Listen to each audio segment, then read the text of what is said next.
The dirt-stained telegram trembled in Nathan Thornton's calloused hands as he stood frozen on his porch, the Montana wilderness stretching endlessly before him. Naomi was dead.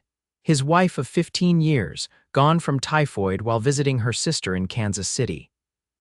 The year was 1878, and in that moment, everything that mattered in Nathan's world ceased to exist. "Mr. Thornton."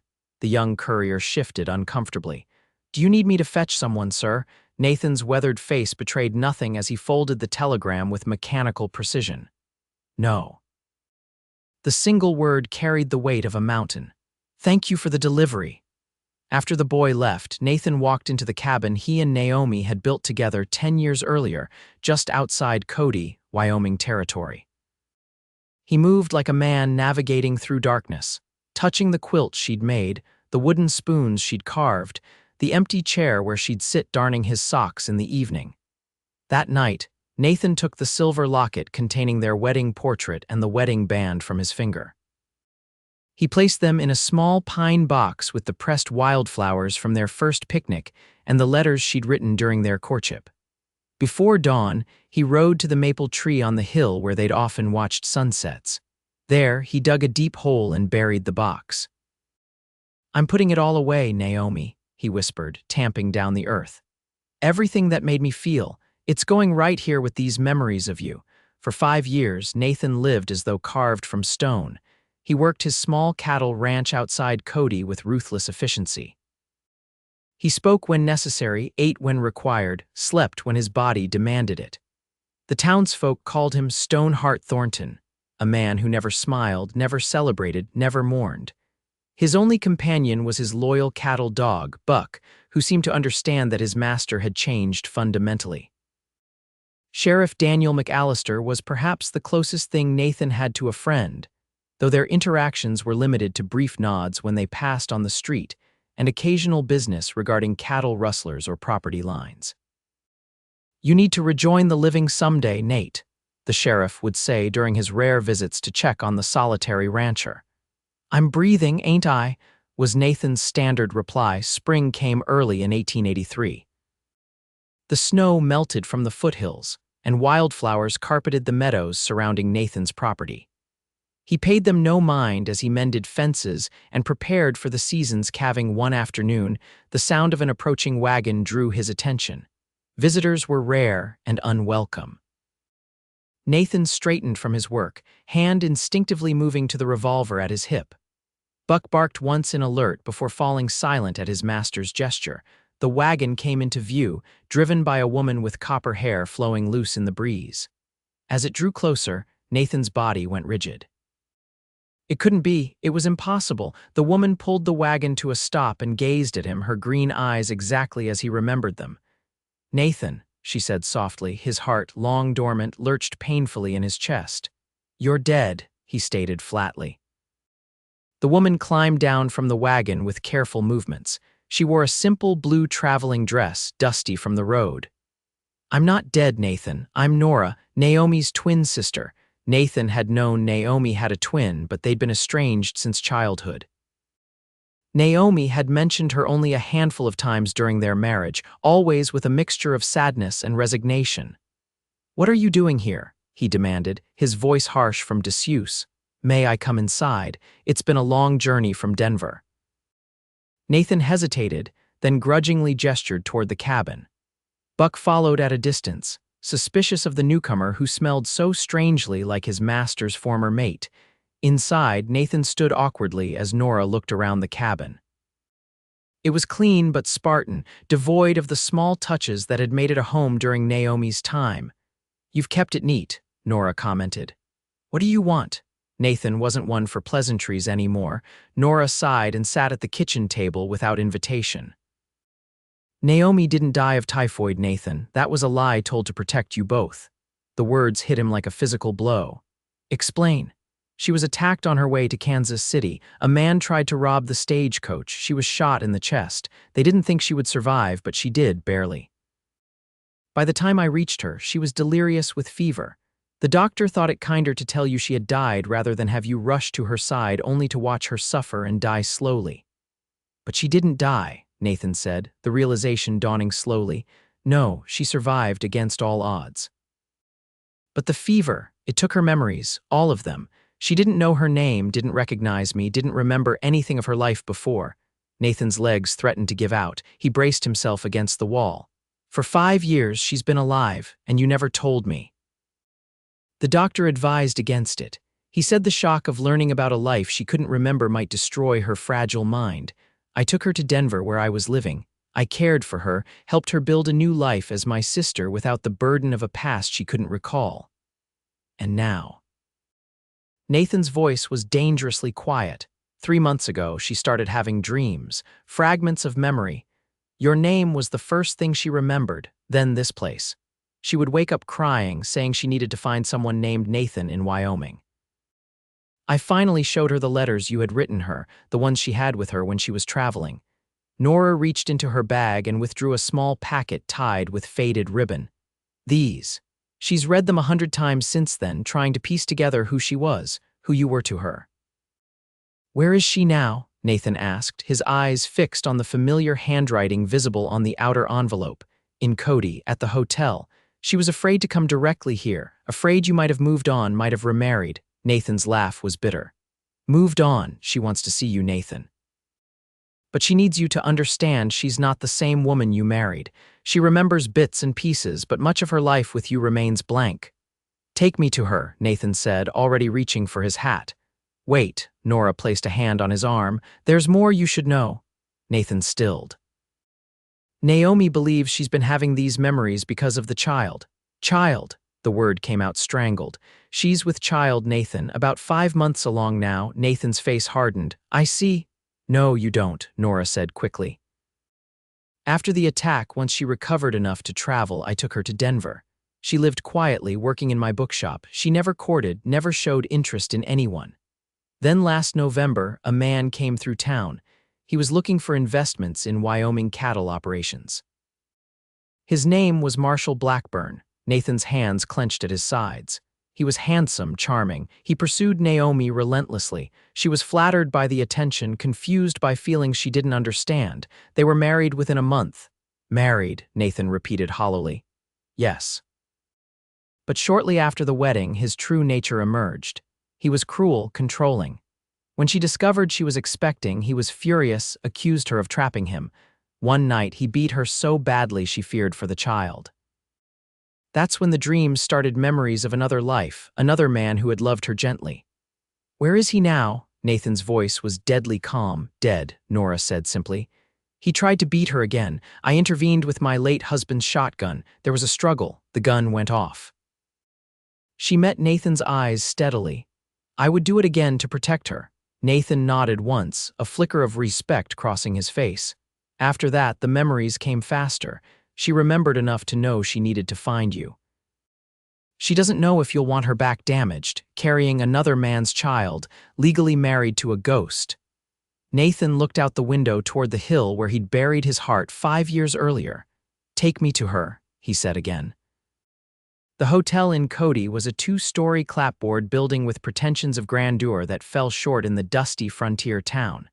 Nathan tied his horse at the hitching post, suddenly conscious of his work clothes and unshaven face.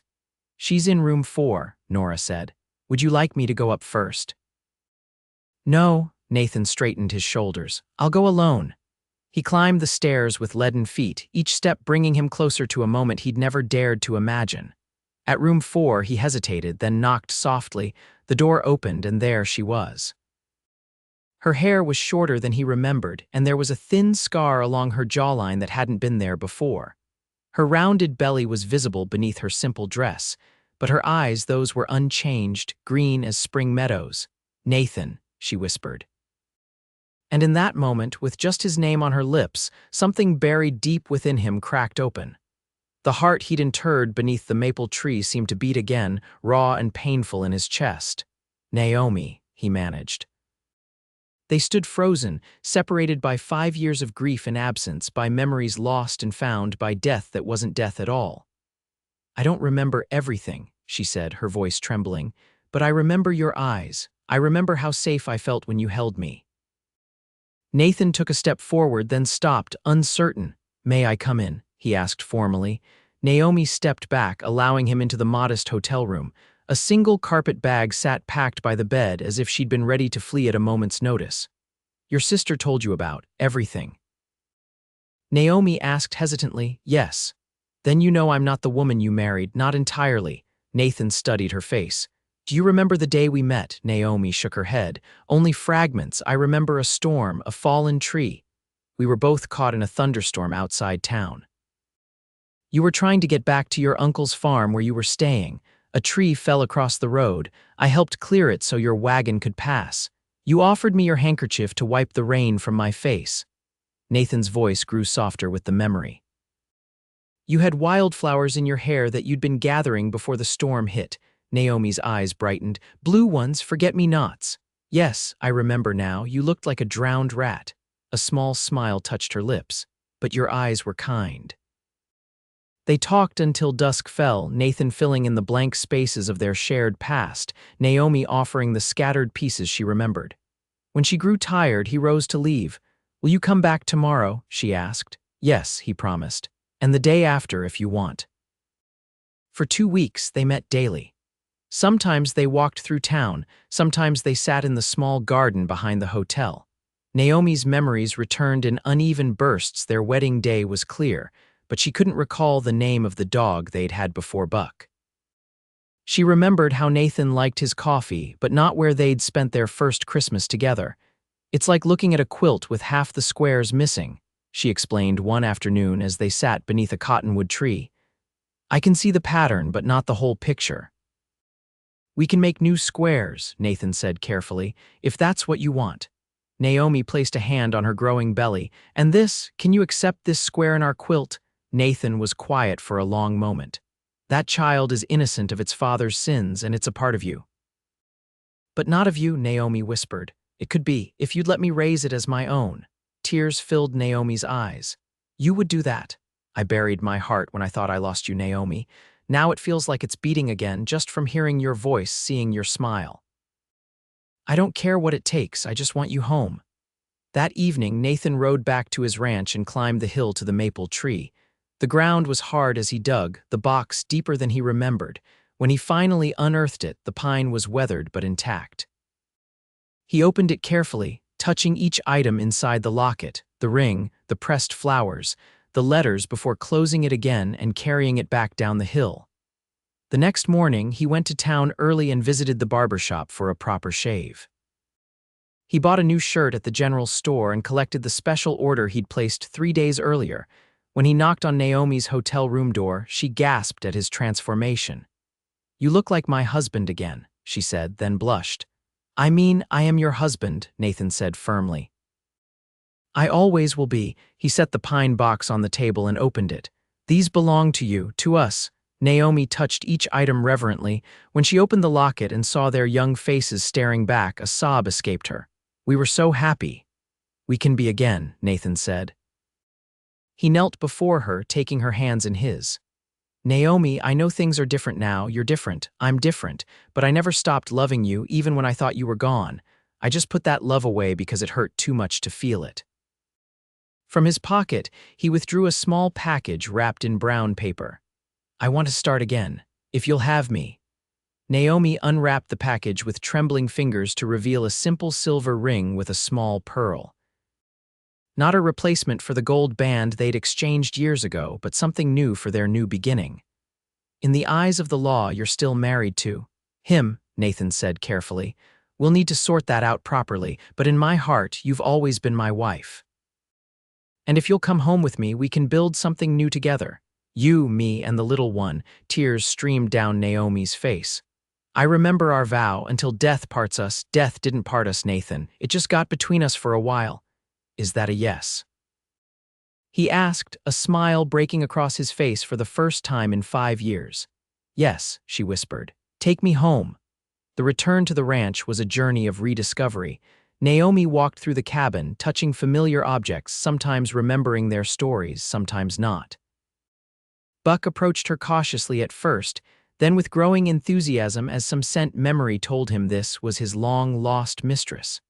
"The garden is gone," she noted, looking out the window at the bare patch where she'd once grown vegetables and flowers. I couldn't tend it properly, Nathan admitted, but we can plant a new one, better than before. That night they slept in separate rooms, Naomi in their old bedroom, Nathan on a pallet by the fire. They were taking things slowly, rebuilding trust and familiarity. In the morning, Naomi found Nathan sitting on the porch watching the sunrise. She settled beside him closer than she had yet dared to sit. I remembered something else, she said. Last night in a dream. What was it, the day you proposed? We were fishing at the creek and you were so nervous you dropped the ring in the water. You had to wade in up to your waist to find it. Nathan laughed, the sound rusty from disuse. That's right, I was soaked through. And you said, I said I'd better say yes since you'd gone to such lengths, Naomi finished. She leaned her head against his shoulder, a gesture so familiar it made Nathan's chest ache. I want to remember everything, Nathan, but even if I never do, I want to make new memories with you. We will, he promised, one day at a time. As summer turned to fall, Naomi's belly grew rounder and more of her memories returned. The legal matters of her brief marriage to Marshall Blackburn were settled with the help of a lawyer in Cheyenne who specialized in unusual cases. Given the circumstances and Blackburn's documented cruelty, the court declared the marriage dissolved, allowing Nathan and Naomi to legally renew their vows in a simple ceremony performed by Cody's circuit riding preacher. Nora stayed with them through the first months, helping Naomi adjust and preparing for the baby's arrival. The sisters, reunited after decades of estrangement, found a new closeness that neither had expected. I never thought I'd be grateful for a tragedy, Nora confessed to Nathan one evening as they sat on the porch while Naomi rested inside. But if it hadn't been for what happened, I might never have found my sister again. Life has strange ways of circling back, Nathan agreed, his eyes on the distant hill where he'd buried and then retrieved his heart. In November, as the first snow dusted the mountains, Naomi's labor began. Nathan paced outside the bedroom door while Nora and the local midwife attended his wife. Her cries tore at him, but Nora assured him all was proceeding normally. After 18 hours, the cry of a newborn pierced the cabin's quiet. Nathan waited, heart pounding, until Nora emerged with a tiny bundle. You have a daughter, she said, placing the infant in his trembling arms. The baby was small but perfect, with a dusting of dark hair and eyes that squinted up at him with unfocused curiosity. Nathan felt a surge of love so powerful it nearly brought him to his knees. How is Naomi? He managed to ask, tired but well. She's asking for you. Nathan carried the baby into the bedroom where Naomi lay pale against the pillows, her copper hair spread around her like a halo. She's beautiful, Naomi whispered. Just like her mother, Nathan replied, gently placing the infant in Naomi's arms. He sat on the edge of the bed, wrapping an arm around his wife's shoulders. What shall we name her? Naomi asked. Nathan had been thinking about this for months, uncertain how he would feel when the child actually arrived. But looking at the tiny girl, he felt only protectiveness and love. How about Hope, he suggested. Because that's what she brought us, hope for a new beginning. Hope, Naomi repeated, testing the name. Hope Thornton, it's perfect. As winter settled over the Wyoming territory, the small family established new routines. Nathan proved surprisingly adept with the baby, cradling her against his chest during her fussy evening hours while Naomi rested. He built a cradle from pine wood, carving wildflowers along the sides to match the ones he'd once pressed and buried. Nora returned to Denver after Christmas, promising to visit in the spring. You don't need me anymore, she told Naomi as they embraced goodbye. You've found your way home. By the time Hope was crawling, Naomi had recovered most of her memories, though some remained elusive. She didn't remember the name of her childhood pet or the exact words of their wedding vows. But she remembered how Nathan liked to be touched, the stories of his youth that he'd shared during their courtship, the dreams they'd had for their future together. One evening, as they sat by the fire with Hope sleeping in her cradle, Naomi asked, Do you ever think about having more children? Children that are ours together? Nathan took her hand, running his thumb over the pearl ring she wore alongside her restored gold wedding band. Hope is ours together, he said firmly. But yes, I've thought about it. If it happens, it happens. If not, we're already blessed beyond what I ever thought possible. Naomi leaned against him. I never thought I could be this happy again. When I started having those memories in Denver, they hurt so much. I couldn't understand why I was dreaming of a man who made me feel so loved when my reality was so different. I'm sorry you suffered, Nathan said softly. Don't be. That suffering led me back to you. She touched his face, tracing the lines that grief had etched around his eyes. My body remembered you before my mind did. My heart knew yours was waiting. They made love that night with the tenderness of reunited souls, rediscovering each other with reverent hands and whispered affirmations. And in the morning, as dawn broke over the eastern hills, Nathan stood on the porch watching the light touch the maple tree where he'd once buried his heart. What are you thinking about? Naomi asked, joining him with hope balanced on her hip. About how empty this place was without you. How empty I was. He turned to her, taking in the sight of his wife and daughter bathed in morning light. You called my heart back to life, Naomi, just by saying my name that day in the hotel. Nathan, she said softly, reaching for his hand. His name on her lips still made his chest tighten with gratitude and wonder. 5 years of grief and solitude had taught him the value of what he now held again, not just Naomi's presence, but her love. The heart he'd tried so desperately to bury had found its way home. Spring came again, bringing with it wildflowers that carpeted the hills and the news that Hope would have a sibling by winter's end. Nathan expanded the cabin, adding a proper bedroom for the children and a larger kitchen where Naomi could work comfortably. The garden flourished under Naomi's care, yielding vegetables for their table and flowers for the vases she placed throughout their home. In the evenings, they would sit on the porch, watching Hope toddle after fireflies, her laughter filling the spaces that had once echoed with silence. I remember more now, Naomi said one such evening, her hand resting on her slightly rounded belly. About the day we met in the storm, you weren't just helping clear the road, you were bringing medicine for someone. Nathan nodded. For old Mrs. Peterson, she had pneumonia. You were soaking wet and covered in mud, but you wouldn't come back to town until you delivered that medicine. Naomi smiled at the memory. That's when I knew you were a good man, the kind who would put others before himself. I wasn't feeling particularly noble that day, Nathan admitted. I was just doing what needed doing.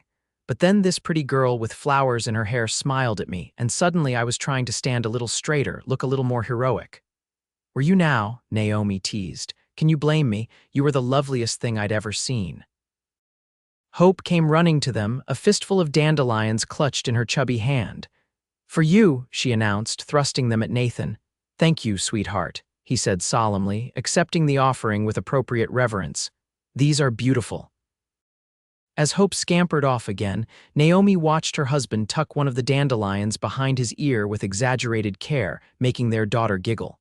The sight filled her with a contentment so profound it brought tears to her eyes. What is it? Nathan asked, noticing her emotion. I was just thinking how fortunate Hope is to have you as her father, how fortunate I am to have found my way back to you. Nathan took her hand. We found each other, that's what matters. The years that followed brought more children, twins Ethan and Emma born in the winter of 1884, and little Samuel 3 years later. The ranch prospered under Nathan's careful management, expanding to include more cattle and better grazing land. Naomi's garden became famous throughout the county, providing seedlings and cuttings to other settlers eager to bring beauty to the frontier. Hope grew into a thoughtful young woman with her mother's copper hair and a quiet strength that reminded everyone of Nathan. She never questioned the story of her birth, accepting with a child's simple faith that Nathan was her father in all the ways that mattered. On their 20th wedding anniversary or their 25th, depending on how one counted the lost years, Nathan and Naomi stood together beneath the maple tree on the hill. Their children had arranged a surprise celebration, inviting friends from town and preparing a feast to be served outdoors under the summer sky. Did you ever imagine we'd have all this? Naomi asked, gesturing toward the expanded homestead below, where their 4 children were setting tables and hanging lanterns for the evening festivities. No, Nathan said honestly. After I thought I lost you, I couldn't imagine anything beyond the next sunrise. Each day was just something to endure. And now each day is a gift I never expected to receive. He turned to her, taking both her hands in his. At 53, Nathan's hair was liberally streaked with silver, and the lines around his eyes had deepened. But when he looked at Naomi, there was still the wonder of that first morning after the storm when a girl with wildflowers in her hair had smiled at him. From his pocket, he withdrew a small object wrapped in silk. "I've been saving this for today." Naomi unwrapped it carefully to reveal a heart-shaped locket, larger and more ornate than the simple silver one they'd had in their youth. "Open it," Nathan urged. Inside were two miniature portraits, one of them on their wedding day, young and hopeful, and another taken just last year, their faces marked by time and experience, but their eyes still bright with love. "It's beautiful," Naomi whispered. "I wanted something that showed both our beginnings," Nathan explained. "The love we started with and the love we found again." Naomi reached up to touch his face, her fingers tracing the familiar contours. "Nathan Thornton," she said softly, "you are the best man I have ever known. And I am so grateful that when I called your name that day in Cody, your heart answered." "It always will," he promised, bending to kiss her as the sounds of their children's laughter drifted up from below. "Until death parts us, and even then, I suspect, not for long." And in that moment, beneath the maple tree where a heart had once been buried, and then reclaimed, Nathan and Naomi Thornton stood wrapped in the certainty of a love that had transcended loss, distance, and even memory itself, a love called back to life by the simple power of a name spoken in hope. As the years continued to pass, their family grew with marriages and grandchildren.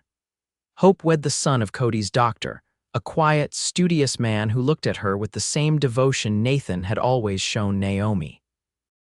The twins found their paths, Ethan taking over much of the ranch operations, while Emma opened a small school in town. Young Samuel, the artist of the family, captured the beauty of the Wyoming landscape in paintings that eventually hung in galleries as far away as Denver and San Francisco. Through it all, Nathan and Naomi remained the steady center of the family, their love a beacon that guided their children through life's inevitable storms. The story of how they had found each other again after those lost years became a family legend, told and retold at gatherings and celebrations, a testament to the enduring power of love and memory. And on quiet evenings, when the work was done and the house had settled into peaceful silence, they would often sit together on the porch, hands intertwined, watching the sunset paint the distant hills with gold. "Nathan," Naomi would say, just to see his eyes light up at the sound of his name on her lips. And each time his heart would answer, full and strong, restored by the love he had once tried to bury, but which had found its way back to life just as they had found their way back to each other.